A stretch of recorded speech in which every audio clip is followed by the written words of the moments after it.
안녕하세요. 플립입니다. 이번 시간은 지난 시간에 이어서 해외 뉴스를 전달해 드릴까 합니다. 먼저 DTCC, 뭘 하는 데냐면 청산, 결제 등을 담당하는 미국 공기업입니다. 청산하고 결제라 하면 뭐가 다르냐 생각할 수 있는데, 조금 쉽게 얘기하자면 청산을 한다는 거는 클리어링이라고 부르고요. 이제 누가 얼마 주고 누가 얼마 받고를 영수증 처리하는 것처럼 정리하는 거를 말하고, 결제는 실제 송금을 나타낸다고 생각하시면 돼요. 그거를 담당하는 기관이었다. 근데 그게 옛날 전통적인 방식을 원래 여기서 이제 진행을 해 왔는데, 이제 DTCC도 분산 원장 기술을 도입하려고 하기 때문에 트레디파이에서 결제 규칙을 다시 작성하려고 한다. 결제 청산에 우리나라 같은 경우도 주식 팔고 바로 받을 순 없잖아요. 돈을 한 이틀씩 걸리잖아요. 그런 시간 텀들이 없어진다, 그렇게 생각하시면 돼요. 그래서 여기 암호화폐 지지자들은 블록체인이 들어서면은 예전에 하던 행사 머리로는 DTCC, 요 예탁, 신탁, 청산, 회사 요게 필요 없다, 이제 블록체인으로 하면 된다, 요런 건데, 요 DTCC 자체가 보시죠, 세계 최대 은행 컨소시엄이 소유하고 있어요. 얘는 증권 거래를 거의 독점하고 있거든요. 미국에 꽉 잡고 있다고 생각하시면 돼요. 매일 보시죠, 약 9조에서 11조 달러의 가치를 처리를 한대요. 근데 이제 이 DTCC도 달라졌다. DTCC가 이제는 콜렉트럴 앱 체인을 구성할 거다, 이렇게 발표를 했다고 합니다. 내용은 요 앱 체인을 갖다가 도입을 해가지고 T0를 만들겠다, 그런 내용으로 알아두시면 되고요. 블록체인 기술을 이제는 전통 트레디파이에서 받아들이고 있다, 이걸 갖다가 크게 생각하실 필요가 있다. 그러니까 거의 독점을 하던 거, 그러니까 우리나라로 치면 한국 예탁 결제원 있잖아요. 걔네들이 블록체인을 받아들인다, 분산 원장을 쓴다는 얘기예요. 미국의 한국 예탁 결제원이라고 생각하시면 되는데, 이게 사이즈가 워낙에 크니까 아까 보셨죠, 9조에서 11조 달러, 원도 아니고 달러를 하루에 처리하니까 얘네들이 암호화폐 전문가들이 생각했던 것보다 얘네가 굉장히 민첩하게 움직인다. 그건 우리한테 뭘 의미할까요? 생각해보면 DTCC가 점점 이 블록체인을 사용하고 이런 식의 움직임을 받아들인다는 게, 우리 실생활에서 실제로 블랙락의 레리 핑크가 말했던 것처럼 토큰화가 먼 얘기가 아니다. 절대 먼 얘기가 아니다. DTCC도 블록체인을 받아들인다. 그 정도 생각하시면 이 시장이 얼마나 커질지는 뭐 상상할 수 있겠죠. 이것도 큰 뉴스 중에 하나입니다. 세계 거래소 연맹이라는 데가 있대요.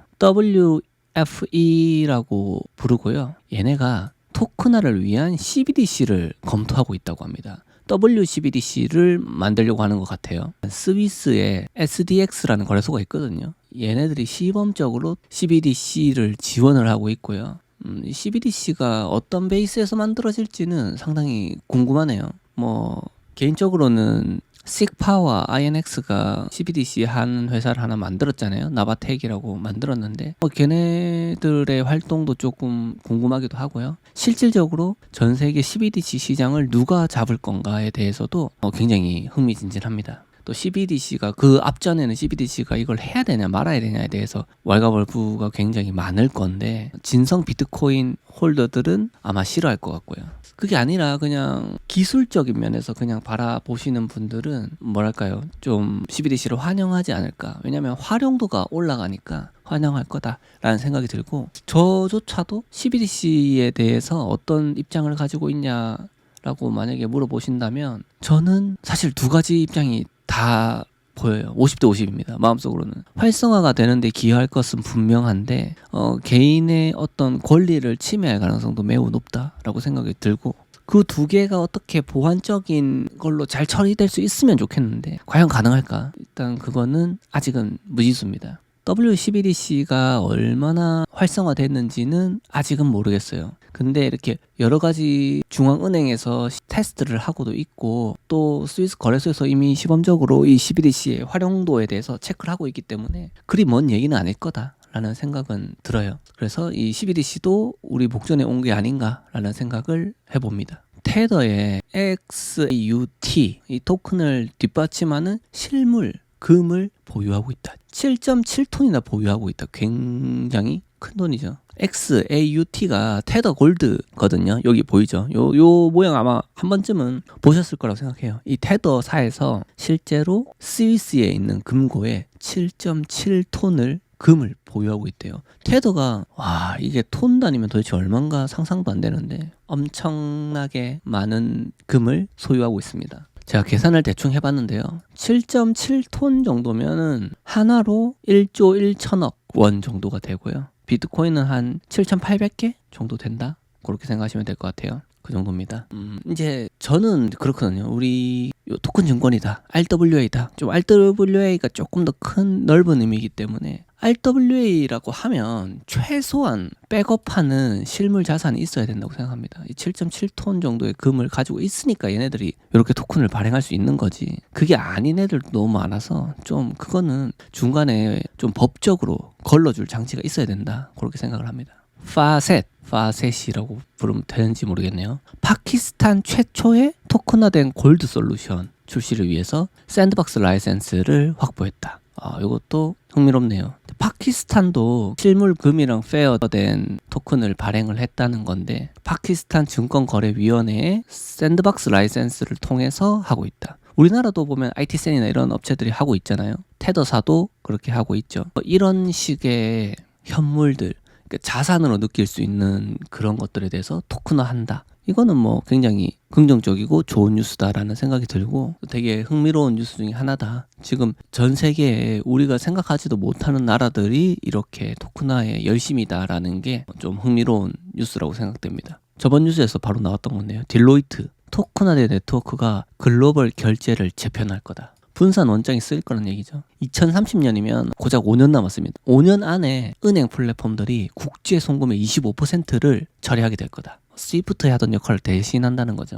예를 들어서 리플이나 뭐 그런 회사들이 추구하는 방향성이 아마 맞아 떨어질 거다. 그렇게 생각할 수 있을 것 같아요. 보면은 당장 내년에 외화 송금 관련된 토큰화가 내년에 대비해서 5년 안에 5배 이상 성장할 거다라는 거. 아직까지 뭐 규제의 문제가 좀 있다고 하는데 이건 결국은 해결되지 않을까요? 돈이 절약된다는데 굳이 뭐 오래 끌 이유가 있을까 싶긴 합니다. KFW가 암호화폐 증권 투자자로 처음 활동했다. KFW가 어딜까요? 이게 굉장히 의미 있는 소식이라고 할 수도 있어요. KFW가 독일에서 만든 국채개발은행이라고 하는데 유럽에서 있는 모든 개발은행 중에 제일 크다고 합니다. 나라에서 운영하는 이 개발은행 자체가 암호화폐 증권 투자자로 처음 활동을 했다. 그리고 블록체인을 받아들였다. 모두 아시다시피 유럽에서 가장 강대국, 가장 돈 많은 나라는 독일이잖아요. 독일이 블록체인을 받아들이는 속도가 규제 면에서 봐도 굉장히 빠르다고 생각을 했는데 실질적인 움직임 또한 빠르다. 부동산이나 여러 가지 뉴스들을 접하긴 했지만 기본적으로 분산 원장 기술 자체를 받아들이고 있고 암호화폐 증권을 또 인수를 한다. 데카뱅크도 간혹 보이거든요. 토큰증 관련된 뉴스에서 간혹 보이는데 KFW가 첫 번째 분산 원장 기반한 투자를 했다라는 거는 국책개발은행이 그렇게 했다는 것은 나라의 방향성이 그렇다는 거겠죠. 그래서 굉장히 재미있는 뉴스입니다. 우리가 이 유럽의 어떤 움직임도 유추해 볼 수 있겠다. 그리고 굉장히 큰 뉴스 중에 하나다. 그렇게 생각을 합니다. 텔레그램의 톤코인 알죠? 톤코인이 국내 거래소에 상장을 했는지 그거는 잘 모르겠는데 톤코인이 리브레의 5억 달러 토큰화 채권 펀드로 실물 자산에 도전한다. 텔레그램 본드 펀드라는 TVF라는 티커명의 요 상품을 공인 투자자에게 톤에서 제품을 제공한다는 거예요. 그 말이 무슨 말이냐면 이 톤 자체가 체인을 갖고 있거든요.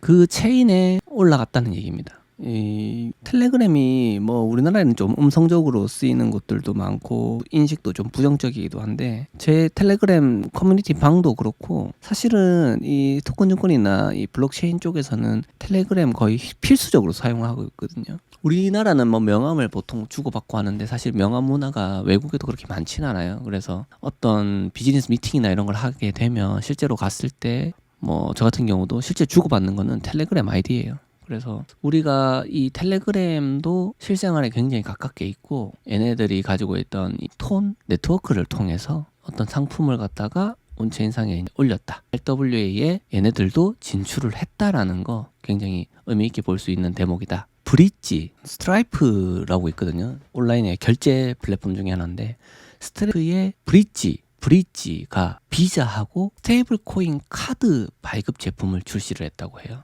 사실 이 카드는 보면 메타마스크도 카드 나오고 아발란체도 카드 나오고 카드 나오는 데가 되게 많거든요. 그래서 우리 앞으로의 결제 방식이 굉장히 많이 바뀔 거다. 우리가 이 결제를 하면은 암호화폐를 지갑에서 갖고 있는 거에서 바로 이 결제단에 물려가지고 결제하는 날이 멀지 않았다. 그렇게 생각을 해요. 우리가 좀 안전한 지갑에 넣어놓고 그 지갑에 연동된 어떤 카드를 발급받는 거. 근데 이게 어떻게 보면 결제 취소나 이게 또 가능한지도 좀 봐야 될 것 같고요. 왜냐면은 일반적인 경우는 시간적인 텀이 있기 때문에 우리가 카드 거래를 했을 때 뭐 부정하게 사용됐거나 이럴 때는 돌릴 수가 있는데 이거는 블록체인상에서 기록이 돼버리면 돌릴 수가 없잖아요. 그래서 이런 문제들을 어떻게 해결할 건가라는 게 조금 궁금하긴 해요. 일단은 비자에서 그런 솔루션들을 갖고 있지 않을까라는 생각을 좀 해보고 실제로 이 카드가 사용처가 어떻게 될지 그것도 좀 궁금합니다. 뭐 사용 방식은 어떤 크립토를 가지고 한 건 아니고 스테이블 코인을 통해서 어떻게 하겠다. 뭐 그렇게 이야기를 하네요. 그래도 기대를 해볼 만한 뉴스가 아닌가 생각을 합니다. 우리 활용성을 생각할 때 좀 기대를 해볼 수 있는 뉴스가 아닌가 그렇게 생각합니다. 토큰화된 아폴로 신용펀드가 세큐리타이즈 및 가운틀렛의 레버리지 수익률 전략으로 디파이에 대비했다. 세큐리타이즈도 사실 뭐 그래요. 그냥 많은 회사들이 사실 이제 CFI로 가긴 하지만 저는 항상 그렇게 생각하거든요. 결국엔 디파이로 가게 될 거다라는 생각을 하고 있는데 디파이 전략들 같이 보고 있는 것 같아요. 그래서 이 디파이 기술을 어떻게 활용할 거냐에 대해서 아직도 가불론박 말이 많죠. 실제로 어떻게 될지는 좀 지켜봐야 되겠지만 일단은 뭐 블랙록, HSBC, 프랭클린 템플턴 뭐 이런 회사들이 블록체인 기반 자산 발행 및 결제를 모색하고 있다. 디파이 전략이라는데 이 전략이 요 뉴스의 핵심이라고 할 수 있는데 간단하게 소개를 드리자면 폴리곤상의 RWA 보유자가 ACRED라는 걸 갖다가 세큐리타이즈로 전송을 하면은 여기 보내죠. 보내면 세큐리타이즈가 다시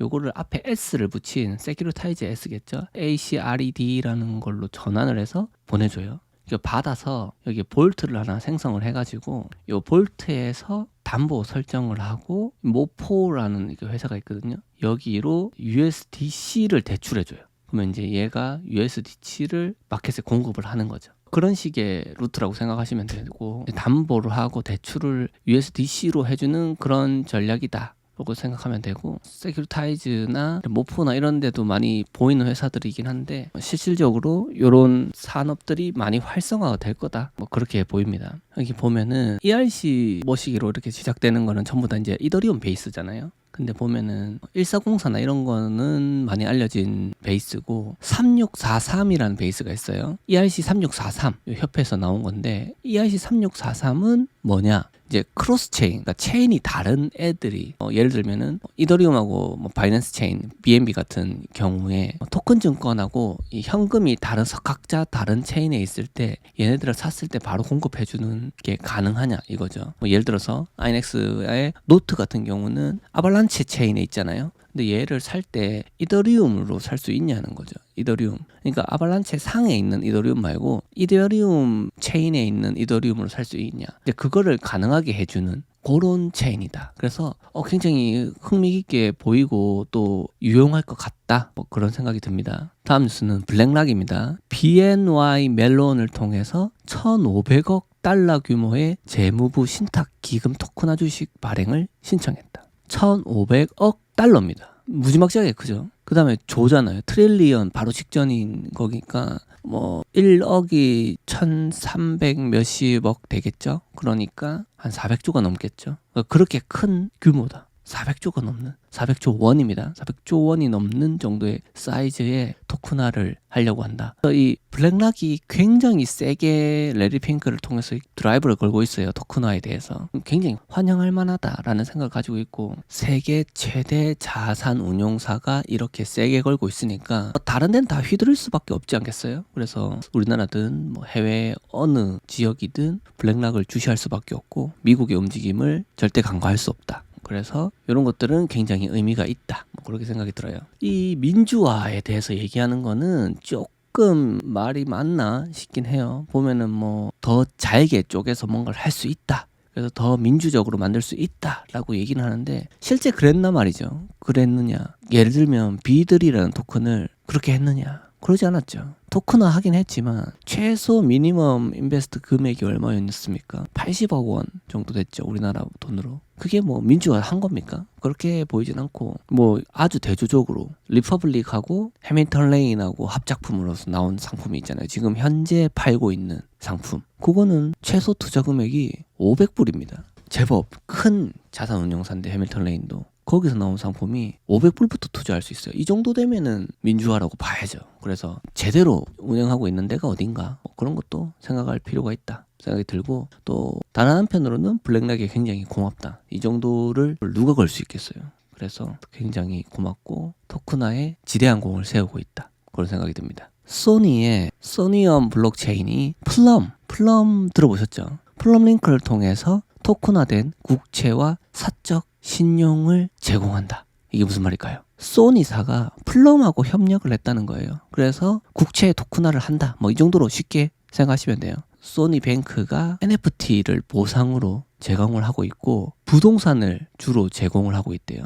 그래서 굉장히 재밌는 뉴스입니다. 이게 일본에서 그렇겠죠. 일본의 금융권들도 이렇게 토큰화를 직접적으로 드라이브를 걸고 있다는 거는 우리나라 금융권에 의미하는 바가 크다. 그런 생각이 들어요. 그래서 좀 토큰화가 아무리 봐도 좀 서둘러지지 않을까라는 생각을 해봅니다. 멀티뱅크 그룹이라고 해요. 잠깐 보니까 세계 최대 금융 파생 상품 기관이라고 합니다. 실제로 어떤지 맞는지는 뻥인지는 모르겠어요. 근데 어쨌든 그런 데서 세계 최대 규모의 RWA 토큰화 계약을 체결했다고 합니다. MBG 토큰을 하는데 이 블록체인으로 사용이 되고요. 멀티뱅크 플랫폼에서 토큰화가 된다. 굉장히 흥미롭네요. 두바이에 일단 본사가 있다고 하고요. 이렇게 큰 규모의 RWA 토큰화 계약이 흔치는 않거든요. 그래서 좀 주목할 만하다 생각이 들고 저번 뉴스에서도 한번 말씀을 드렸었는데 부동산의 토큰화가 굉장히 저도 관심 있게 보는 부분이고 우리나라가 워낙에 부동산을 좋아하지 않습니까? 그래서 부동산의 토큰화가 해외에선 어떻게 이루어지고 있는지 어떤 규모로 실제로 진행되고 있는지를 한 번쯤은 우리가 조금 고민해 볼 필요가 있다. 그런 생각이 들고 되게 흥미로운 뉴스다라는 생각을 해봤습니다. 이게 뭐 토큰화된 국채 시장이 상승하고 있다고 하는데 이거는 뭐 실제로 눈으로 보이죠. 연도로만 봐도 뭐 작년까지도 크게 뭐가 없었어요. 좀 올라가네 정도였는데 폭발적으로 증가를 하고 있다. 이더리움하고 스텔라 체인을 많이 쓰고 있고 국채 시장이 핫하다. 그렇게 볼 수 있어요. 이렇게 중동에서도 이렇게 뜨겁다. 저번 시간에 또 인도네시아 또 말씀해 드렸죠. 미국은 말할 것도 없고요. 독일도 지금 아까 뉴스에 설명드린 것처럼 정부 딴에서 움직이고 있고 우리나라 좀 늦나 하는데 뭐 그렇게 생각하진 않습니다. 일단 뭐 법부터 진행이 돼야 되니까 대통령 선거가 빨리 이루어졌으면 좋겠고 그 이후에는 우리가 이 토큰화에 대해서 얘기를 해볼 수 있지 않을까 그런 생각을 해봅니다. 오늘 마지막 뉴스로 한번 전달해 드릴까 하는데요. 힐버트 그룹 토큰화된 비트코인 수익 상품 출시 및 시네테티카라는 플랫폼 확장을 발표했다. 스톡홀름이면은 스웨덴이죠. 스웨덴의 이제 힐버트 그룹이라는 데서 토큰화된 비트코인 수익 상품을 출시했다. 이거는 뭐 그렇죠. 우리가 봤을 때도 굉장히 토큰화에 전 세계 뭐 너나 할 거 없다 그런 생각이 들고 이 북유럽에서도 그렇게 좀 굼뜬 북유럽도 이렇게 움직이고 있다. 그 정도 선에서 볼 수 있을 것 같고요. 신테티카는 스페이스X나 오픈 AI 같은 상장 전 주식의 분할 소유권을 포함한다. 토큰화된 실물 자산 및 완전 규정 준수 및 탈중화 거래를 암호화폐 결제 방식으로 지원을 한다. 그래서 굉장히 흥미로울 수 있는 뉴스다. 재밌네요. 그래서 5가지 방식으로 수익을 창출한다는데 플랫폼 상에서 거래 수수료를 부과하는 방식, 그리고 모든 수익의 일부를 청구하는 거 좀 내놔라는 거죠. 그리고 운용 자산에 대한 추가 공급원이 된다. 그리고 관리 성과 수수료도 제공한다. 그리고 자산을 토큰화하는 대가로 또 청구한다. 이거는 뭐 거래소들이 이렇게 한다는 거죠. 뭐 그런 거죠. 또 굉장히 흥미로운 뉴스다. 이렇게 스웨덴까지도 토큰화를 하고 있다. 오늘 뉴스만 당장 저번 뉴스랑 이번 뉴스만 봐도 토큰화가 전 세계적인 물결이라는 것을 조금 더 와닿을 수 있는 시간이었으면 좋겠다. 저는 이제 그렇게 말씀드리고 싶고 우리나라에서 지금 생각하는 게 되게 느리다고 보실 수 있는데 우리나라도 사실은 그렇게 느리다고 말할 수는 없다. 되게 하고는 싶어 하는데 법제화가 안 돼 있으니까 좀 곤란한 상황이다. 그렇죠. 뭐 법제화가 안 돼. 제가 지금 얼마 전에 말씀드렸지만 9월달에 STO 서밋을 준비를 하고 있는데 주최자로서 이렇게 이제 정중하게 요청을 드려도 이 법제화가 안 돼서 좀 꺼리는 회사들이 아주 많아요. 그래서 조금 고민되는 포인트 중에 하나다. 이게 토큰화가 법제화가 완전 돼 있으면 달라드는 회사가 좀 많을 것 같다라는 생각이 좀 드는데 이게 실제로 이제 달라들었을 때 어떤 액션이 이루어진다면 불장이 될 것 같고요. 토큰화가 법제화 됐는데도 불구하고 시들시들하다 그러면은 좀 욕품을 맞을 수도 있겠다 생각은 들어요. 근데 뭐 전 세계적인 추세가 그렇지는 않다라는 거, 그리고 너무 우리나라 것만 이렇게 정부 단에서 움직이는 것도 좋지 않다. 좋은 거 빨리 받아들이고 빨리 활성화를 시켜야 우리나라에서도 또 좋은 상품을 해외에 나갈 수 있는 거 아니겠습니까? 그래서 너무 쇄국 정책은 우리나라 토큰 증권 산업이 발전하는데 좀 유해하다. 그런 말씀을 좀 드리고 싶고, 또 해외 미국이나 이런 거래소에 상장하거나 그런 것들도 긍정적으로 검토할 필요가 있다. 그런 말씀을 좀 드리고 싶어요. 오늘 뉴스는 뭐 간단하게 이 정도 알아봤고요. 저는 다음 시간에 또 흥미로운 뉴스들로 찾아올 수 있도록 하겠습니다. 아마 다음 시간에도 해외 뉴스 지금 많이 남았기 때문에 빨리빨리 전달해 드릴 수 있도록 노력할 거고요. 오늘 뉴스는 여기서 마치겠습니다. 늦은 시간까지 시청해 주셔서 모두 감사드립니다. 플립이었습니다.